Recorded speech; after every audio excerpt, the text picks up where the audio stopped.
And thank you, Sally, for inviting me. And um, uh, I think, Sally, I'm going to let you be the host, if that's all right. And you can you'll have to do two jobs of letting people in and also leading the dialogue, unless you want me to lead it. Okay, I'm happy for you to, whatever, Malcolm. Let's just see how it goes. I think I'd like it if you bring me in, and then I'll take the flow.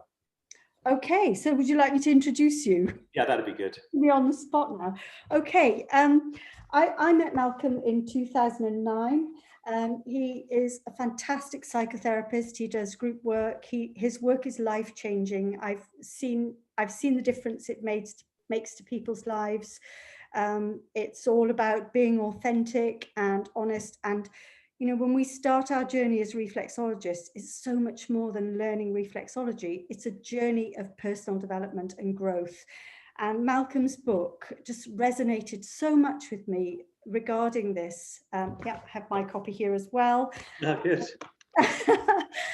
Because it's relevant to us and our journeys, and it's also relevant to our clients. So thank you, Malcolm, for joining us. It's really good to have you. Thank you, everybody, for your flexibility in switching over from Facebook Live to Zoom. I hate rearranging, and I sort of slot things in carefully. So that's really good. So well, how did you advertise this, Sally? So what am I meant to be doing on this? So just on Facebook, I just said you'd be talking about your book. You can read from it, or you can talk to us about it. It's entirely up to you. The floor's over to you. Okay, well, let's get the let's get questions on chat. I'll start it off, okay, and then we'll get flows coming from chat. But also, I'm quite happy to do hands raised as well if you want to ask a question. But because there's going to be a couple of screens, or at the moment there's only one screen, but there'll probably be a couple of screens. I'll have to. There is now two screens, so okay, I'll have to zip back and forwards between the screens. Okay. So I'll tell you a little bit about the book and how it came about, and also how I see its relevance in the modern world. So I think that's what I'd like to sort of kick off with. So in 2014, my daughter Melissa took her own life. And I was in the middle of running the end of my 1-year group. So I was in a residential setting, 3.5 days into a 4.5-day group. And I learned of my daughter's death. And I remember going into, I went into the group and I said to David Confino, who was a friend of mine, who was a psychotherapist, who was also on the group, fortunately. I said, David, this has just happened. Can you take over the group? And David took over the group and he set up a grief circle. And he said, everyone who's lost a parent, step into the center. And there were 16 people there. He's about 10 or 11 people step forward. Everyone who's lost a sibling, step forward. 3 or 4 step forward. Everyone who's lost a close friend, step forward. Half the group step forward. Everyone who's lost a child, step forward. And in that moment, I was the only person to step into the circle. And it landed. And it's been a journey of 6 years since then. And I just want to make very clear, I'm not an academic, I'm not an intellectual, I'm not someone who's got lots of references to this, that. Actually, I have got a lot of references because I love quotes, but I'm not someone who's got a lot of references to this and that. But what I do have is a lived experience of how I've been educated by my daughter's death, and how I am being educated. And the book emerged in 2018. I was talking to a friend of mine, Ben Craig, who is a publisher and an editor. And I talked about writing a book about empaths, because I felt that Melissa was an empath, someone who is deeply sensitive. And we often find that with suicides, there are a lot of people who are deeply sensitive, where the world is too coarse and too rough for them. And Melissa had worked for Kids Company in a really, really tough job. And I think the world got too much for her, but she'd had a serious breakdown 10 years earlier, and then seemed to be all right for the next 10 years and she got married the year before she took her life to a lovely guy. And I thought everything was fine and dandy. And then I saw that she got very manic for a while, and then she got really depressed. And in that depressive period, she stepped off a bridge. So I was talking to a friend of mine, Ben Craig, about putting together a book on the empath's journey, I wanted to call it. And we started working on it, and I sent it to a very good agent who luckily was skilled enough to say, you've got something here. This isn't it, but you've got something here. And then I realized we had to shift this. So I went to Watkins. I know Aitan, who's the head of Watkins. You're still watching the participants, aren't you, Sally, by the way? Yes, yeah. Yeah, good, great. So I went to Aitan, who's the head of Watkins, and he said, yeah, I'd be interested in a book. So they gave me this whole thing about how to line up a book. And bit by bit, Slay Your Dragons with Compassion was born. It's basically a term I've used in my groups for the last 20 years or more. And I once heard a song by a band called Gentlemen Without Weapons, which started off with children chanting, Slay Your Dragons with Compassion. And somehow that chant got under my skin. And I started using it in groups. You know, what is it we need to do? We need to say what's authentic and honest for ourselves, but we need to say it with compassion. So there's a real learning in slaying your dragons with compassion, including slaying your dragons from you to you. So in the title chapter, Slay Your Dragons with Compassion, I say there are two basic rules in slaying your dragons with compassion. One is you endeavor to always speak your truth. And sometimes that won't be possible, and sometimes that won't even be advisable. And two is, and both of these, well, interesting, I thought both of them came from John Fowles' The Magus. But I found the first one, but I couldn't find the second one. So maybe it's my own, but it's like, I thought it would come from the Magus. Anyway, the second one is, never hurt another more than is necessary. Now, that's quite an interesting rule, because the reality is if we're in a relationship, you are going to be hurt and you're going to hurt. When you get close to people, there are going to be times when you don't click like that. But if you do it maliciously, I'm going to get you, I'm going to be spiteful to you. That's really unskillful. If you avoid hurting, you tend to have a more diluted relationship. And actually what I see is that in this place of relationships, I'm going to mute you, Sally. So no, you can mute you, and then you can take the call, because there's probably someone trying to get through onto this call.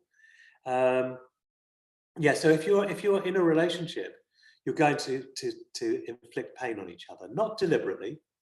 But I went to a wedding once where they made their vows, they'd written the vows themselves, and one of the guys said, if the guy said initially, so it wasn't one of the guys, the guy and the girl, but the guy said, I vow to hurt you. And it's like, wow, that's a very strange vow. And then he said, and I also vow to clear up the mess when I do that, because it's inevitable. And I really like that. I thought this is going into a relationship with your eyes open, rather than I'm never going to hurt you. It's not true. You're never going to hurt each other. Those of you who've been in relationships, which is probably all of you at some stage or another, that will know that actually the reality is that there are times when we are going to be in dissonance. And so this book started to birth itself. And the interesting thing is that once I worked with Ben, who was basically what I saw, that Ben was the architect. He created the structure and I created the flow. So we'd meet on Zoom twice a week for 2 hours at a time. And I just do a stream of consciousness, and he'd get it into a shape. And then we'd work the shape together on Google Docs. And in 7 months, the book was born, it was written. And my first 2 books took about 4 years to write each. But there's something about this book that just was flooding through, and I'm very not of a mystical bent, but actually I really felt that Melissa's spirit was with me in the writing of the book. And I said at one stage to Ben, if no one ever read this, if it never got published, it's still got value, because actually I feel like I'm exorcising something that's very deep within me in dealing with this. And then I started to come up with, and I hate books that say 10 ways to do this and 7 ways to do this, and I've gone and done it myself. I came up with the fact that there are actually 10 practices that I've been using for a long, long time, both myself and with groups. And I've been using these practices forever. And I just thought, well, I'm going to try and see how this fits. So this is a book which is partly about Melissa's story, partly about my learnings from Melissa and her death, partly about my learnings from life, especially my mother, who was a very practiced liar. And I don't say that with any sort of like nastiness in there. It's just that she told white lies. She never wanted to hurt people, so she would always tell what she thought were white lies. And I'll give you an example of that. So one day I'm on my way at the airport going to Prague. When I was 13 years old, I was very small, and my mother took me to a doctor to get me growth hormones. So I'm on my way to Prague, picked up a newspaper, and there's this headline story that said people who'd been given this growth hormone had started dying 30 years later from Creutzfeldt-Jakob's disease, which is one of the most terrible illnesses. You go blind, paralyzed, all sorts of, you lose your mind, all sorts of things that go on. And I rang up my mum and I said, Mum, I've just read this piece in the newspaper. Oh, she said, you didn't have it, your sister had it. And I know that both my sister and I went to the same doctor. Anyway, I went to Prague. I didn't believe her for a second because I never believed her, which was very wise not to. And I went to Prague and I came back and I worked in a medical practice at the time. And I spoke to one of the doctors there and he suddenly went, okay, I'm referring you to here, I'm referring you to, it's like, suddenly I realized this was serious. And then from somewhere inside my consciousness, and we're talking 30 years on, I'm in my 40s at this stage, I remembered that the doctor who had seen me was called Dr. Swire, and he'd been in Regent's Park. And I just thought, I'll check it out with directory inquiries. And lo and behold, I got hold of this 90-something-year-old man who was no longer practicing as a doctor, but still lived in the same place. And I said, you won't know me, but 30 years ago, you gave me growth hormones. He said, oh, I didn't use growth hormones. I used anabolic steroids. And suddenly it's like, the incredible relief. But it was interesting that rather than face the fact that I was in a very life-threatening scenario, potentially, and my mother was so quick to say, no, it didn't happen.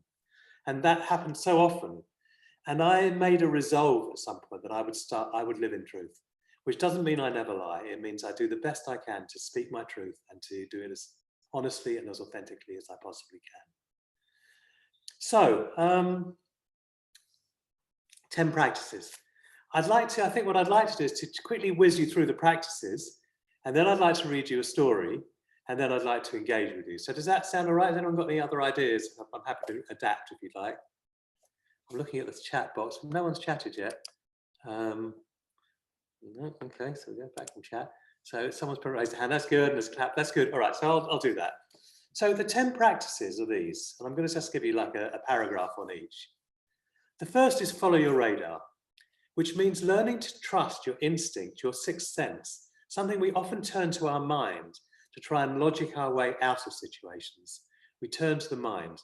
And actually, when we stop and slow down, we can find the answers within us. There is, in most of the mystical traditions, the idea of the still small voice within, or the divine within, or access to the wholeness within. The Buddhists will call it your Buddha nature. There is something within all of us that has that, but how to access that? Well, we don't need to fully access it necessarily, but if we can learn to meditate regularly, if we can slow down, and I'm even telling myself that now, trying to rush through the practices, we can start to let our intuition guide us a lot more than it does and give it a lot more credence than it has. The second is bearing witness. So right now, I just want you to just freeze where you are, adjust your posture, and I want you to just really give me your 100% full attention. That's both because I'm an utter ego narcissist, but two, because I want to practice this bearing witness. And I would like you at this moment to slow down your breathing, to really focus and give me your attention. And now I'm in a field where I'm being borne witness to, which gives me a whole lot more sense. And I can feel the stillness, I can feel the difference in the environment. So bearing witness is really learning to listen to each other, and without rushing to defend our position or to add our bit, is to take your time and tune in. The third is slay your dragons with compassion. I've already spoken a bit about that. The fourth is let your relationships educate you. And our relationships are a fantastic learning ground. Whoever you think you're with, doesn't matter, because they're not who you think they are. And if you're in a relationship, you're going to find out that there are a whole lot more and a whole lot less than you thought they were. It depends on how strong your projection images are. But no one is what you think they are. And we can project very easily. We can go, oh, that person's so amazing, they're so extraordinary. Actually, get into it. Ramdas, who was a great teacher of mine, used to say, if I start believing what people say, that I was amazing, enlightened, extraordinary, whatever, all I'd need to do is get into a relationship for 6 months. And actually, that's the reality, that if we get into a relationship, we're going to have to confront ourselves. We're going to have to get met and meet ourselves and the other. The seventh is the ricochet effect. And that's the one I'm going to read you a story from. So the ricochet effect is something I noticed that happened in psychotherapy groups. Someone would come into the group and they'd be sitting in a circle and they'd be absolutely fine. And someone else would be sharing a story, and suddenly that story went boom and hit them right between the eyes. And in that moment, something that had been buried deep within the surface got ricocheted up to the front. And I almost called the book The Ricochet Effect because Joe Lowell, who was with Watkins at the time, suggested that that was a very original title. But I think so is Slay Your Dragons with Compassion as well. So, so that ended up being the call. But the Ricochet Effect is interesting, and I'm going to read you a bit from that. The seventh is allow your suffering to transform you. And we often want to avoid suffering. And very often people have come to see me as a therapist and said, I'm really depressed. And actually what I've realized is they're not depressed, they're grieving. And we like to avoid grief. We want it to be over as quickly as possible, or we want to wallow in it. But actually the middle way, which is very much the Buddhist way, is to allow that suffering to educate us, to see what it has to say to us, to seek out support systems, which I'm going to come to in a second, which can help to support us in our suffering. The eighth is create a sangha, which is a Buddhist term for a community of like-minded others. And there's something very profound about being in a sangha. In fact, this is a sangha. I'm talking to a sangha. This is a sangha of reflexology. You've created a group around consciousness, around reflexology, and then other issues that are drawn to it. And so you created a community that has the potential to be of great support. That's why you're part of it. And you have the potential to be part of the support structure and feed in your support as well. The ninth is find your purpose. And I'm going to read you a piece here just before I carry on, because this says it all. This is George Bernard Shaw. He says this: "This is the true joy in life, being used for a purpose recognized by yourself as a mighty one. The being a force of nature instead of a feverish, selfish little clod of ailments and grievances, complaining that the world will not devote itself to making you happy. I am of the opinion that my life belongs to the whole community, and as long as I live, it is my privilege to do for it whatever I can. I want to be thoroughly used up when I die, for the harder I work, the more I live. I rejoice in life for its own sake, for life is no brief candle for me. It is a sort of splendid torch, which I have got hold of for the moment, and I want to make it burn as brightly as possible before handing it on to future generations." I really didn't need to write the chapter after reading that. That says it all for me. The next one is break the spell. So we can be spellbound by situations, and I think some of the examples I've given in Break the Spell are the mob mentality, where suddenly everyone is not thinking for themselves. They're caught in a spell of this is the reality. We're seeing this in politics in the United States. Is also the doctor saying to you, you've got 6 months to live. And a friend of mine, John Hagger, was told, I think 25 years ago, that he had less than 18 months to live. And the insurance started paying him out. And he went to the Gerson Center in Mexico, did a 9-month juice fast. I'm not saying this works for everyone, but it worked for him, and has actually completely recovered. However, the insurance is still paying him out because he was given less than 18 months to live. He was given a spell that says you're dying. And this bypassed all of the things that medicine may believe. Now, I'm not saying that this happens for everybody at all. I'm not trying to say that we're in the world of miracles, although at some level we are. And Einstein said, either nothing's a miracle or everything's a miracle. You're a miracle. I'm a miracle. The fact that we're here, the fact that we're born is a miracle. However, sometimes things go the other way. And I was just talking to a friend of mine the other day, and his wife died of cancer and was really convinced that she was going to find a way of getting past it, and didn't, but it was still a fine death that she stayed with him, and she never went to hospital. She never went for the drugs that were just going to prolong her life but put her in a great deal of misery. And it became a very conscious piece of dying, which brings us to the next chapter, which is Befriend Death. And I love this chapter because actually death is a part of life, whether we like it or not. And mostly we don't even like to think about it. We are going to die.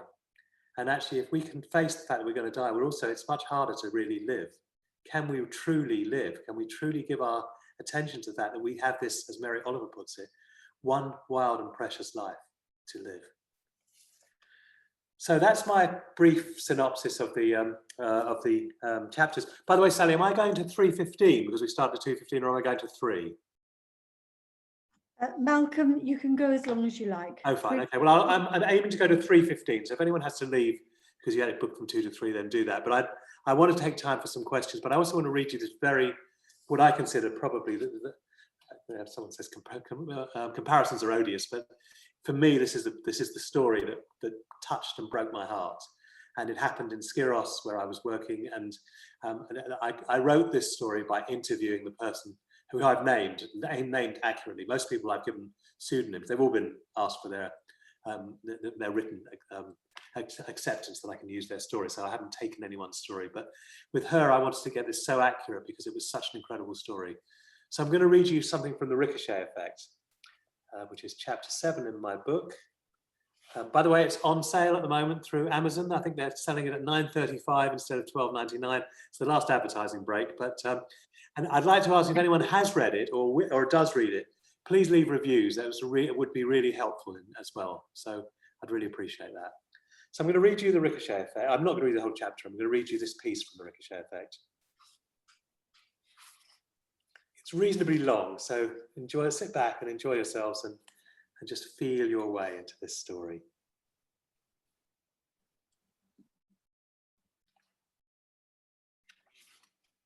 Okay, so this is called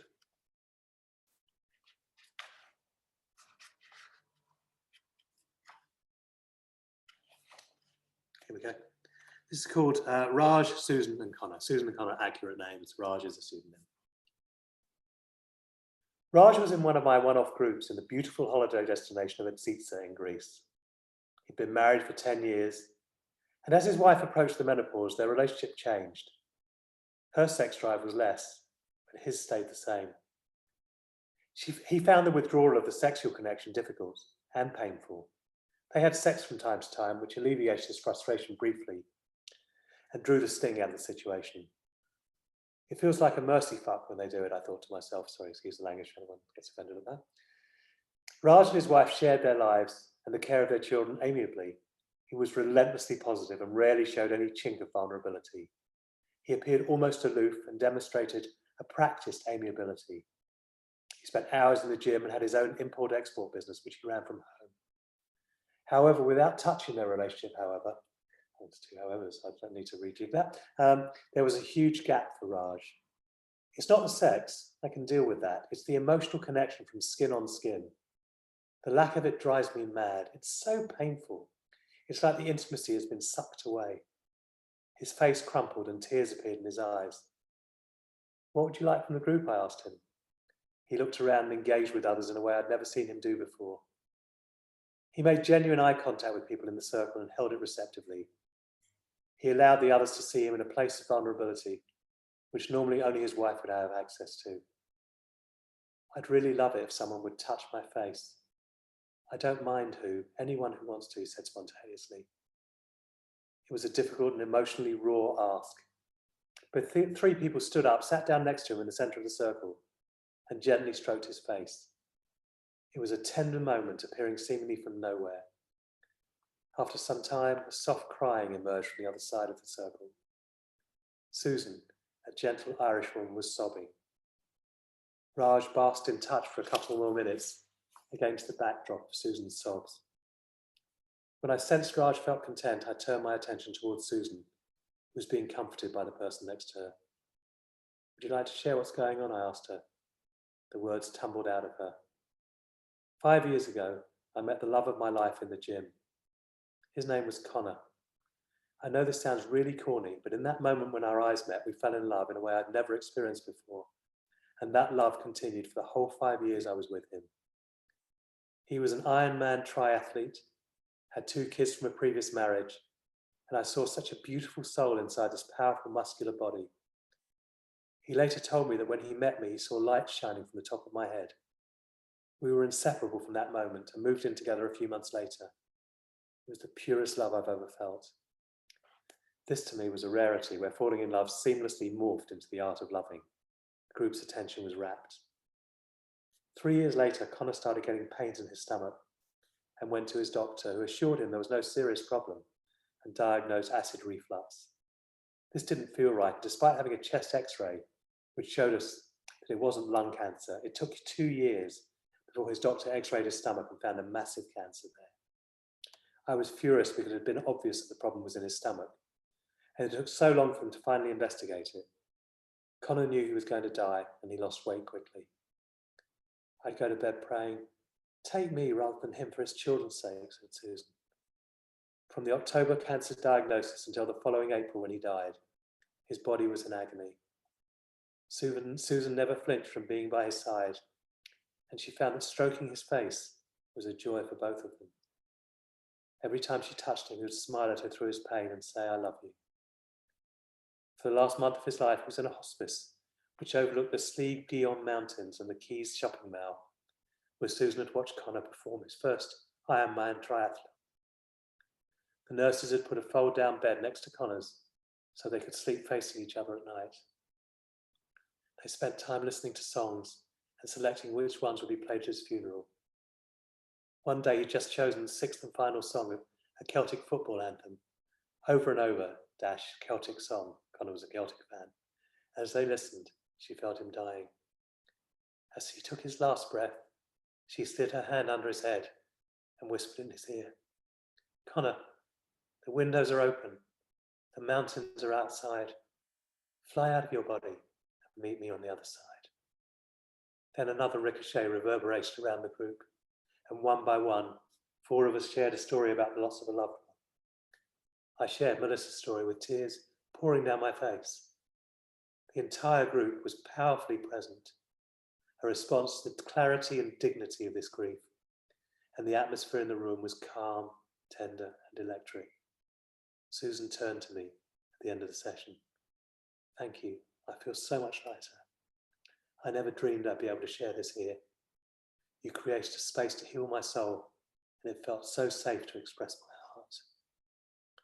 As Susan observed Raj surrendering to the touch of those who supported him, she was thrown into the memory of her own story. It was a powerful ricochet she wasn't expecting, and it released a depth of feeling she'd been unable to access since Connor's death. As others in the group witnessed the purity of Susan's love and loss, they too were ricocheted into their own loves and losses. The ricochet effect is usually unexpected, as we all experienced that day.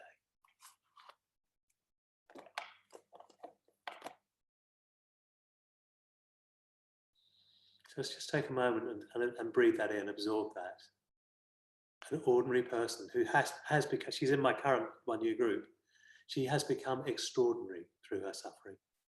She's this very slight Irish girl, sort of, looks like the wind would blow her over, and she's the strongest person in the room most of the time because she's come through something and got to the other side, and she knows what real suffering feels like, and it has started to transform her. So, I've got some chat here. It says, hi, Malcolm and Sally. Hello, Chris. Hi, Marianne. And sounds great. Just ordered on Audible, available in Kindle as well. Yeah. Okay. So would anyone like to either ask a question either on chat or raising your hands? And I think there is there one screen? No, there's 2 screens. I'm looking at both screens. I'll flick backwards and forwards. So if anyone would like to say something, do. Otherwise, we'll sit in silence and have a lovely meditation together.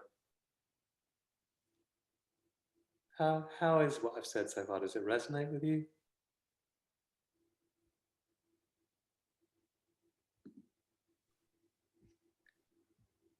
No, thank you, Karine and Dee. Carrying moving story and Dee.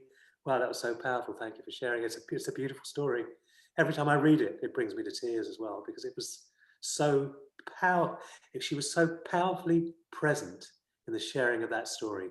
There was no ego in there. There was nothing in the way of her bringing through something that was longing to be birthed in the right company. Thanks, Marianne. She said, I think we're taking this in yet. I think it does take a time to land. It's very good. Seeing Marianne, so I can see. Malcolm. Yes. I'm never shy to ask a question when I get a chance with you.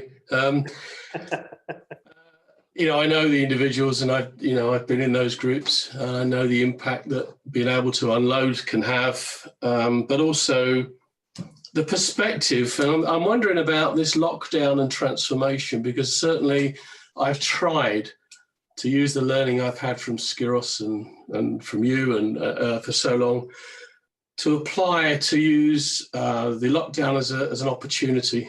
And including in the relationships I have. And I wonder if you've got any thoughts about that, or is it a bit too sort of trite to say. Just No, let I me. don't think it is. I was I'm a big fan of Jack Cornfield, who, by the way, gave me an endorsement for the book, which was very sweet of him. We took him on retreat for 5 days to Spain. So he put on this big gathering with quite a few lovely teachers. And I'm listening to all these wise elders sort of speaking. And then this young woman called Valerie Cower. I am answering your question, Glenn, by the way. So I haven't danced off somewhere. This lovely young woman called Valerie Cower came on, and she was probably in her 20s. And I thought, oh, I don't think I want to listen to someone in their 20s. This is horror. I mean, I'm outing myself here as someone who's an ageist in reverse. And actually, when she started to speak about the lockdown, she started to speak about what we're going through.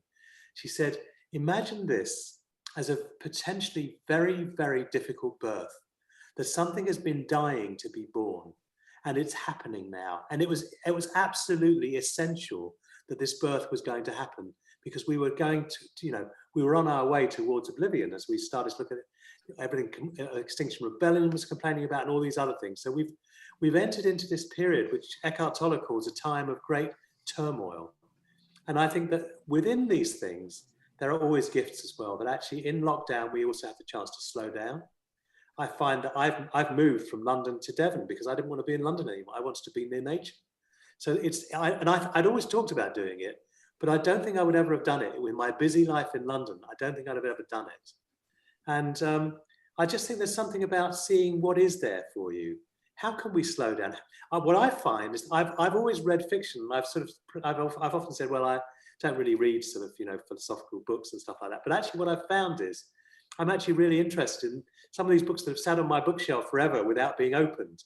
Actually, I'm interested in hearing wise people and their voices. So I've just been reading Mark Nepo's More Together Than Alone, which is about community, and it's brilliant.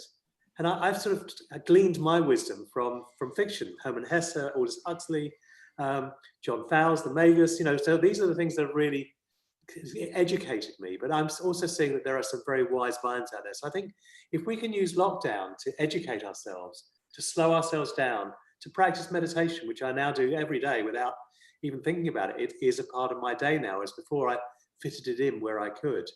And to make sure that I practice what I consider one of the greatest spiritual teachings, which is the Dalai Lama's statement, my religion is kindness.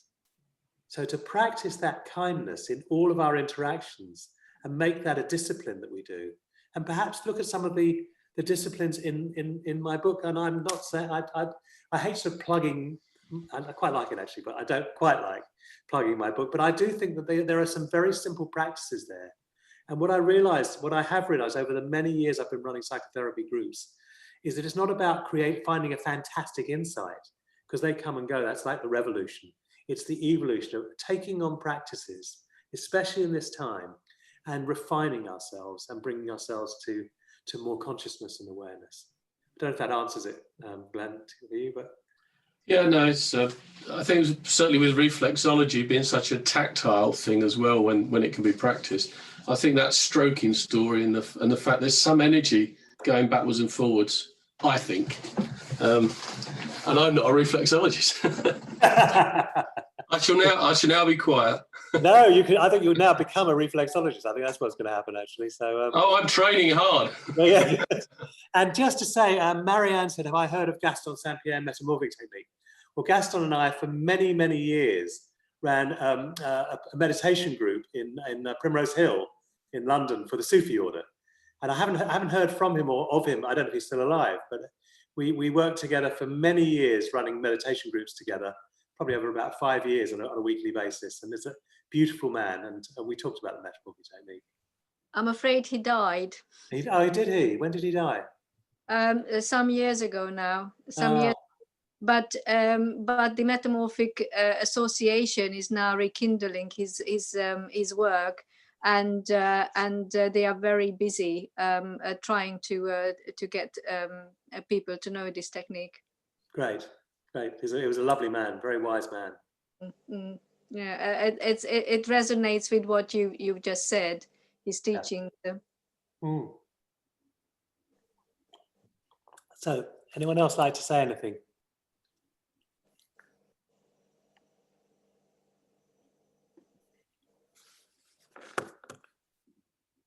flicking between the screens, or you can just speak up if you want to, because there's definitely not a rush at the moment.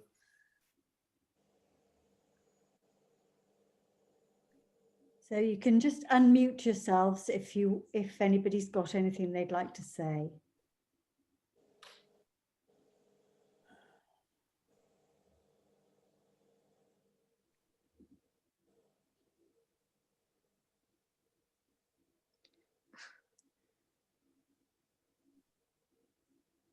I might do this a different way, you know, because I'm sort of thinking that I'd like to, when I started Alternatives, which is a series that I started at St James's Piccadilly in London, I hated the idea of having the expert on stage and all these willing sponges sitting there and absorbing all the wisdom, when actually there's such incredible wisdom in the whole that actually there's something profound about that. So I've got an idea of how we finish the group, and this will take us to the end of the group. And that is that I'm going to come to each of you in turn. I'm going to call you out as you appear on my screen, so that it's done sort of like not quite randomly. And I'd like you to give me a 1 or 2 sentences, and it has to be 2 sentences max, otherwise we're going to run out of time and steam. And then I'll probably finish with a quote or something else from the book. But I'd just like a 1 or 2 sentence quote about how today is landing with you, and what you're taking away from this. So I'm going to start. By the way, as with all my things, if you want to pass, just say pass. I don't want anyone to feel like they're sort of forced. Can we also have your videos on as well, so that we actually see if there's anybody home, rather than a sort of voice. So I'm going to call you out on my screen, and then I'm going to have you share 1 to 2 sentences, 3 max, how today has landed with you and what you're taking away. So we're going to start with Tunde. Okay, thank you. You put me on the spot now. I just ordered the book actually because it resonates with myself and my clients as well a lot. So I would like to read the book so I can actually tell them that it's a book what they can read, and it could be very helpful for at least 3 of my clients at the minute. Because what I found, they need that touch, as you were talking about in your book, that loving, kind touch, what they are missing from their partners, or one of them just recently lost her grandma. So I'm speechless. So thank you. Thank you very much, Tim. It's lovely. But it's lovely to hear from people as well, so we actually get a flavour of what's in the room. So I'm next coming to Anne Rossi Tull. You have to unmute. Mute. Remember to unmute when I call your name. Yes, sorry, it's all new to me, this is. I loved the story, absolutely loved the story, and again, I was blown away by it, couldn't comment, talking too much on time. Basically, touch and not to be afraid of death. Lovely, that's beautiful. You're not talking too much. It's fine. I've left time for this. This can, we can actually take up to a minute each without going over. But I'd like us to sort of take, to say, rather than going to a whole long spiel. Sally, let's have you next. Thank you, Malcolm. When I read the book, it was the Creator Sangha chapter 9 that resonated with me, and that about community and peer support, and I just thought about the book club and how much we've all been together supporting each other in our community. So thank you. And also finding your passion comes into for us as reflexologists as well. Thank you. Lovely. That's brilliant. And I interestingly, when I'm asked what's the most important thing you've written in the book, it's find your Sangha. Especially in these times, we have to find our Sanghas because it's too difficult to navigate this ocean on our own. Yeah. Thank you. Thank you. Next, let's come to Marianne. Right, I already spoken. Well, I found it very interesting what you said, and as I say, the connection with the metamorphic, and it really helped. It helped me to understand the relationship between a reflexologist and the client through metamorphic. But also I'd like to take on your book. The problem is that I haven't read it yet, so I can't I can't say anything. I was just shocked to read the first few pages where you said where this whole thing started for you, and the grief. So it's not anxiety but grief that we all feel, and I think we individuals feel the grief of the whole planet, and it is very, very hard to deal with. And as you say, we need this group as many a time as possible to actually feel that we are strong, we can cope with this, and to not to avoid pain, and not to avoid being hurt, and not to avoid going through the transformation. Because at the end of the transformation, just like a caterpillar becomes a butterfly, we will see a much, much lighter, much, much better life. But I do feel that we need this community, and I'd like to thank Sally for creating this platform. And I really appreciate that you, Malcolm, came on this and gave us your views and your experience. Thank you very much. Thank you very much. In fact, I'd just like to read you a very short quote, because you just reminded me of something that's in the book, Marianne, before I come to the next person. This is Michael Mead, the mythologist and anthropologist. He says this: "To become equal to the dream sown within us, our heart must break open, and usually must break more than once. That's why they say the only heart worth having is a broken heart. For only in breaking can it open fully and reveal what is hidden within." Thank you. Thank you. So Viv, let's have you next. And can you unmute? Well, I was very impressed with the story, but I also was thinking that when we do touch something very spiritual, like the passing and the death, or when we just meditate and get into that sort of still, small place of calm, we have to remember that it's always there for us in the busyness of life too. And more, when I get very busy or involved in all my work, I try and remember that deep inside me, there's a very special, quiet, restoring place I can go, and I can tap into that at any time. And the last thing I'll say was really leading on to what has just been said, that wonderful Leonard Cohen phrase from his song, "There's a crack in everything, that's where the light gets in." And I know he's one of my favorite performers, but I think we all have to remember that and always know the light's there, whatever we're doing. Leonard Cohen is one of my greatest heroes, so thank you for bringing him in. That's lovely. Viv, let's come to you. Can you unmute? Hello. Yeah, hi. I'm here. Hi. Today was a surprise, joining your group. It was really lovely. I've actually started doing person-centered counselling since the lockdown. I'm in Scotland, so I'm free practically.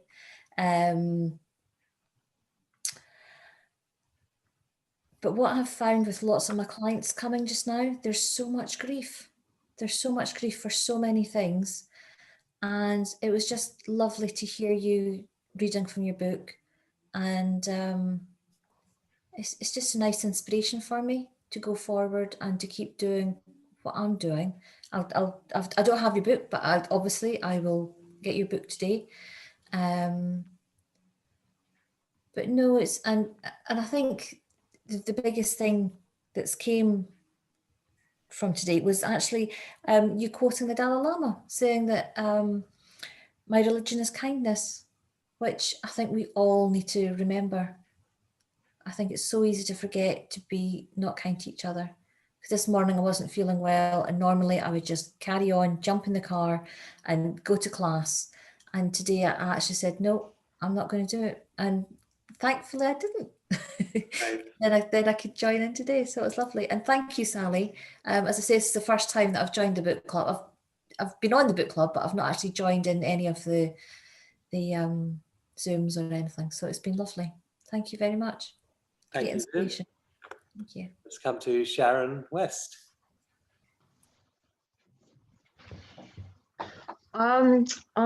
Yeah, I feel on the spot. I'm not really sure what to say. I haven't got your book, but I've been really enjoying what you've been reading from it. And certainly for me, the community of this book group, I try and join as many as I can. And I so enjoy putting them in my diary. And that might sound silly, but it's so nice to have something to look forward to. So yeah, just so grateful to Sally for organising it. My bookshelf has increased as a result of that. So I'm sure it'll be having one more after today's as well. So yeah, just community, because I think it's so easy to feel lonely. So yeah, the community thing really resonates with me. That's lovely. And I think that you really do have something to say. Thank you. How important this rhythm of the community is, and what Sally has established is a Sangha. And those Sanghas are absolutely essential for us at this time specifically, but actually throughout history, having a tribe of like-minded others is really, really essential. Thank you. Definitely. Glenn. So I've taken more learning from your thoughts on suffering, transformation, and particularly in this lockdown period. And I'm wondering, I'm questioning whether to truly transform, you have to have some suffering. So to quote that great guru, Eric Clapton, you've got to live the blues to be able to sing the blues. So, maybe the fact that many of us who've, enjoyed your work have had reason to focus on the suffering too much and not about the opportunity and the transformation it provides, is certainly been spinning around my head in lockdown 1 and now in lockdown 2. So that's my takeaway. Thank you, Glenn. And I just want to say, I've just written an article for Watkins Mind, Body, Spirit Spring Issue magazine.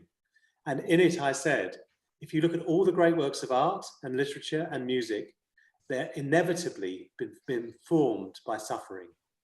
And this book, I'm not calling it a great work of art, but it is by far the best thing I've ever written. This book actually has been birthed through my suffering. And I blessed that. I wouldn't want to relive it, but it's like, actually I bless it that actually it hasn't been meaningless. That's what I'm saying. Thank you, Glenn. Thank you. Let's come to Mary Friesdotter. Hi, nice to meet you, Malcolm. I'm not familiar with your book. I will be, and obviously yourself and your work that you've done in the past. What jumped out to me today from your readings is about my purpose, and I'm really going to look at that in depth. I've had a few changes over the last year, which is, entering the reflexology world, and I've embraced it thoroughly. I've come from a really clinical background, and the grief and suffering wasn't really addressed. It was quite a transient events. Obviously, I was a nurse for 44 years, and you weren't really afforded that time to give people any solace and join them in their grief. And so it was, from my point of view, I hope I haven't been too hardened by having a clinical background. And so definitely going to look from the short pieces that you've read today, going to definitely have a look at and reassess my purpose. Lovely. Thank you. Thank you very much. That's really interesting, actually. You've just reminded me of something, Mary. That I've been having terrible sleep problems. My computer got hacked, and a few of my Facebook got hacked, and blah blah blah. Anyway, and I had trouble getting to sleep, and I started using sleeping pills, and then couldn't get off them. And then I just decided I've got to get off, so I weaned myself. I got the doctor's advice on how to take myself off, and I weaned myself off over a period of about 20 days. And then I went to see the masseur, and she's a very intuitive masseur. And she spent most of the time working on my feet. And I was really pissed off because I wanted my body worked on. But the night I saw her for the first time, I slept like a baby. And actually, she tuned into the fact that my feet was where the magic was. So I've just realized that reflexology is something I'm I embrace now wholeheartedly. And thank you so much for being exponents of it. Thank you. Thank you. Okay, so Anne.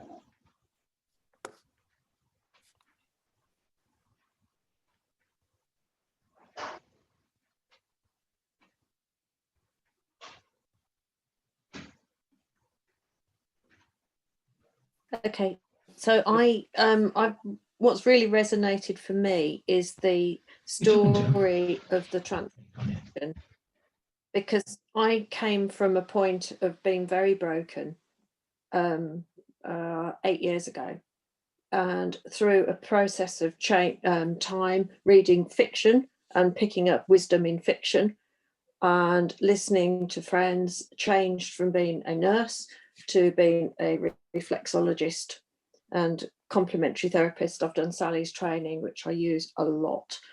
And I've just picked up very much from today how that process, you can learn from all sorts of sources, fiction definitely, but there's so much wisdom out there.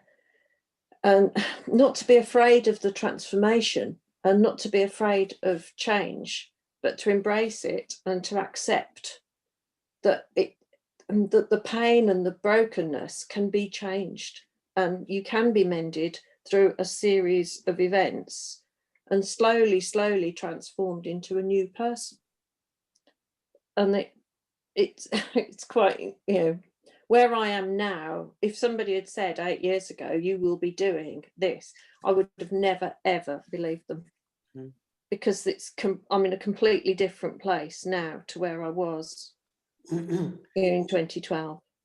And often we take the journey without knowing why we're taking the journey, and then we can look back and go, wow, the journey did it for me. Yeah. Thank you, Anne. It's lovely. Okay, let's move to Vicky. Hello. I just, quite blown away by it, actually. It sounds very, very interesting, the each of the chapters. So yeah, I'd definitely be reading it. Very moving. But I think the things that stick out for me are listening to your intuition, which is something I'm not very good at, but I know it's really important. And yeah, I think befriending death. I think I've been on a process the last 18 months after losing a sibling. And yeah, I think you have to befriend it, otherwise you cannot get through it. Grief is an incredible process to go through. And you've got to, you can either sit in it and it beats you, or you move through it, no matter how difficult it is, to come out the other side and learn. So that's it. Thank you. Thank you, Vicky. Maura. Hi, can you hear me okay? Yep. Okay, thanks, Malcolm. Thank you for sharing, especially your story about Melissa. I found that very moving, and it just kind of, I suppose, spoke to me, and how life can change within a split second. Really, your whole life can just change. And looking at, I suppose, the whole, I suppose I kind of realized that suffering is, there is purpose in it, I suppose, and when you're going through all that, I'm sure at the time with different, sufferings or whatever you have, whether it be grief to do with somebody dying that's close to you, or an illness, or whatever you're going through, that there's some purpose there. And looking back at it, I suppose, like that, you can kind of maybe learn what the purpose was, because when you're going through it, you're probably thinking, well, why me, and why, poor me, or this anger that I suppose there's different steps that you go through. But also to take, I think, looking at being kind, not just to other people but to yourself, and also appreciating what we have. We've so much, really, and just looking at what we really do have and making the most of each day. That's kind of what I got from your book, and thank you. I really will look into trying to get your book. I'd love to read more, and thank you. Thank you very much. Dee.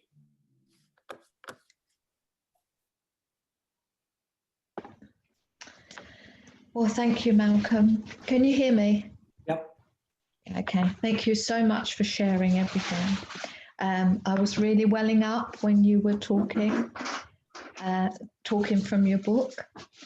It's just amazing that as reflexologists and massagers, that we can actually make somewhere so safe and secure that your clients from laying on the bed will actually just start to cry while they're in that comforting, warm place, secure place, that they actually let go. It's just amazing. And I'm definitely going to get your book. You've said things there that really resonate, and I just want to learn more. So thank you very much. And thank you, Sally, too, for organising these book clubs, because they're just a wealth of knowledge that we wouldn't ordinarily get. Thank you and bless you. Thank you. Thank you. And Karine.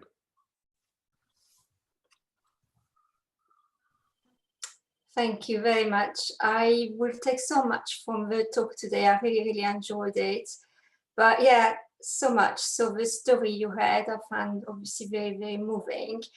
But also lots of other things you mentioned that resonate with myself, like never heard another more than necessary. I found that really powerful just to see those words.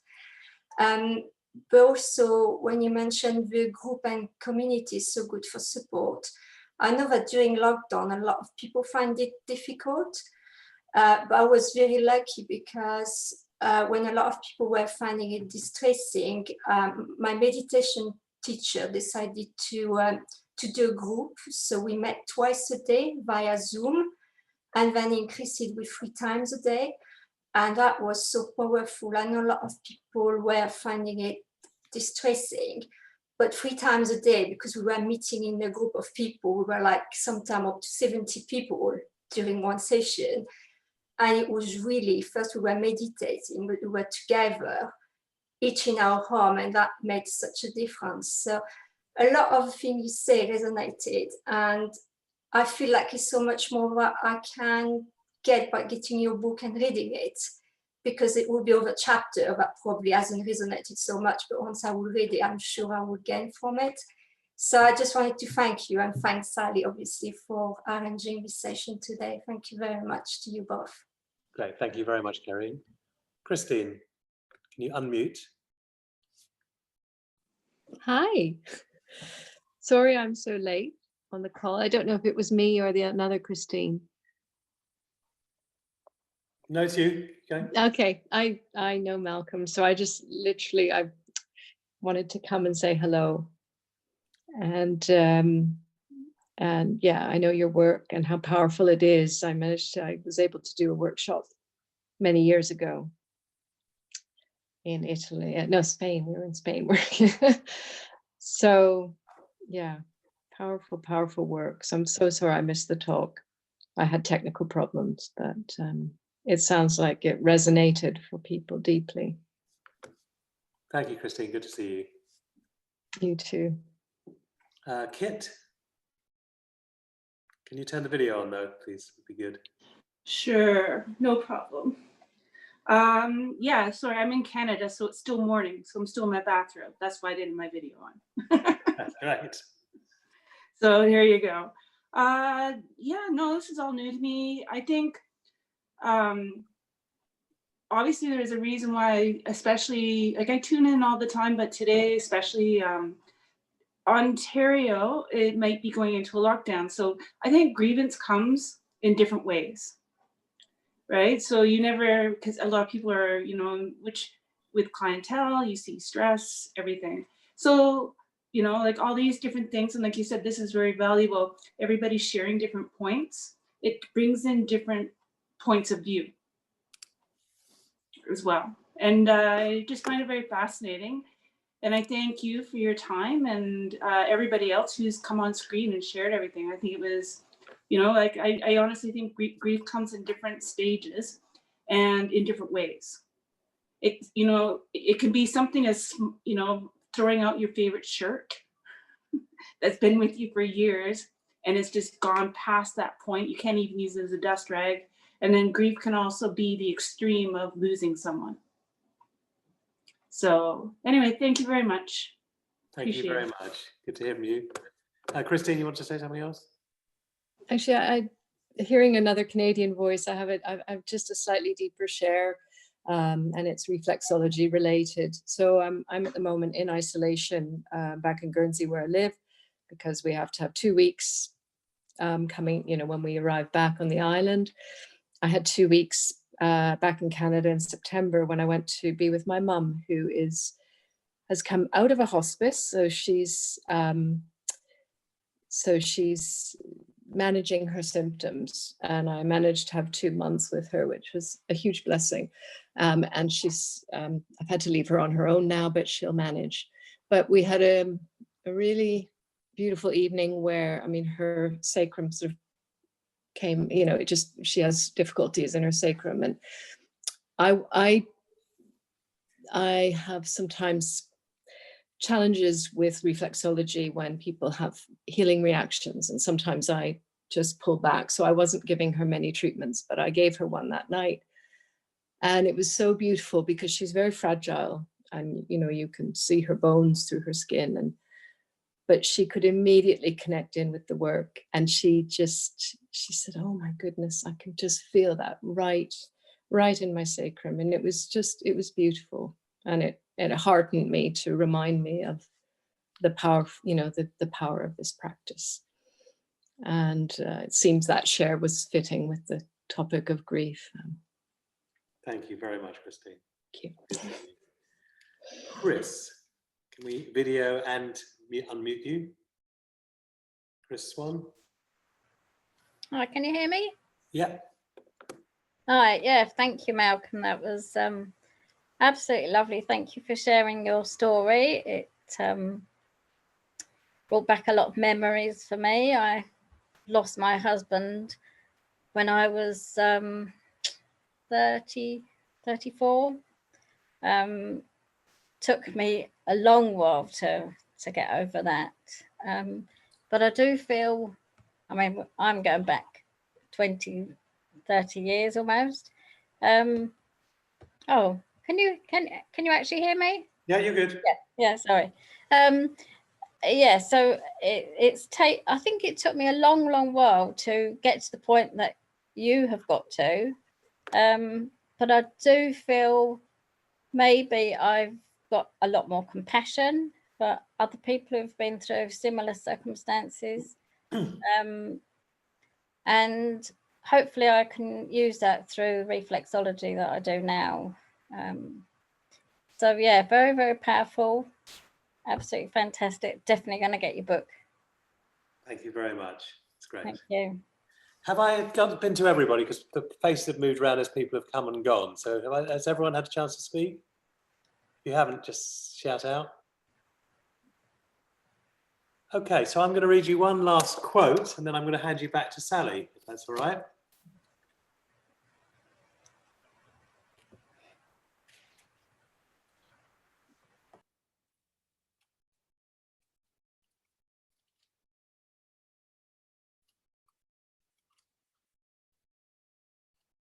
Well, I'm not going to read you a quote, actually. I'm going to give you one of my favourite quotes, which is Rabindranath Tagore, the Indian sage. And he said this: "I slept and dreamt that life was joy.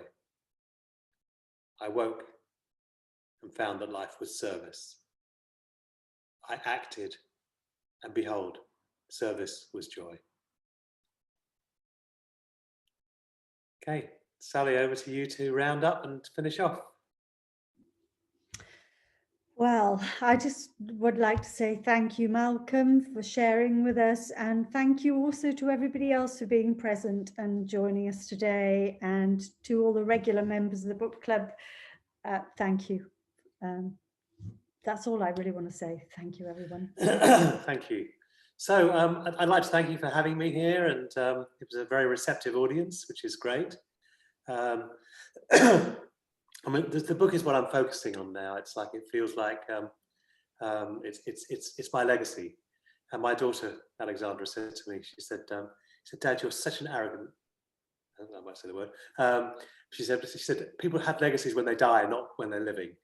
But actually, I feel like I've captured something of the whole group process, and I've captured something in my life and captured something in my daughter's life and death that feel like I've, it's like I feel like I could die happy now, that actually I've left something that actually is the testament to it. And I'm very happy with this book. And the amazing thing was it landed with so many people that, the first person who gave me a response was Liz Gilbert, who I sort of asked whether she would write my foreword. I knew all these people because of alternatives.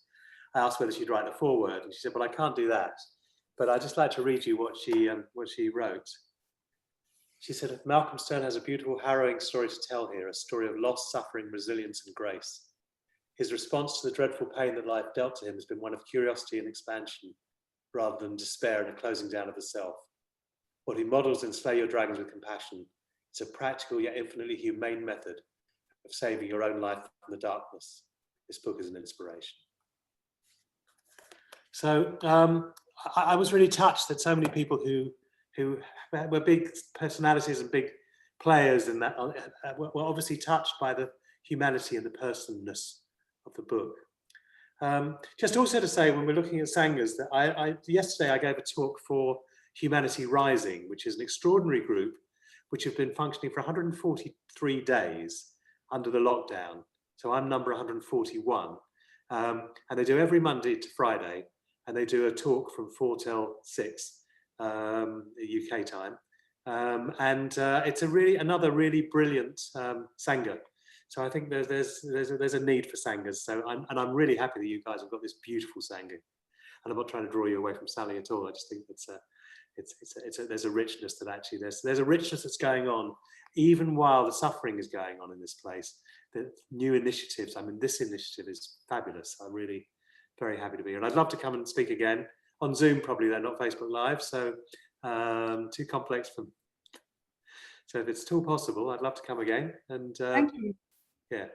That would be great, Malcolm, if we could have you again, especially by the time people have the chance to read the book as well, and different discussion from, because as you read through it, so much resonate, or it did with me, so much resonates, but it resonates with other people I know and situations and things that have happened. And as I was reading through, I think, oh, I'm going to buy this book for so-and-so for Christmas. And lovely, lovely. Fantastic. So it would be great if you could come back. Thank you. Thank you very much. Love to do that. So thank you all, and see you down the trail, and enjoy this wonderful Sangha that you have. God bless. Thank you very much. Okay. Bye, everyone. Bye, all. Bye. Thank you. Bye.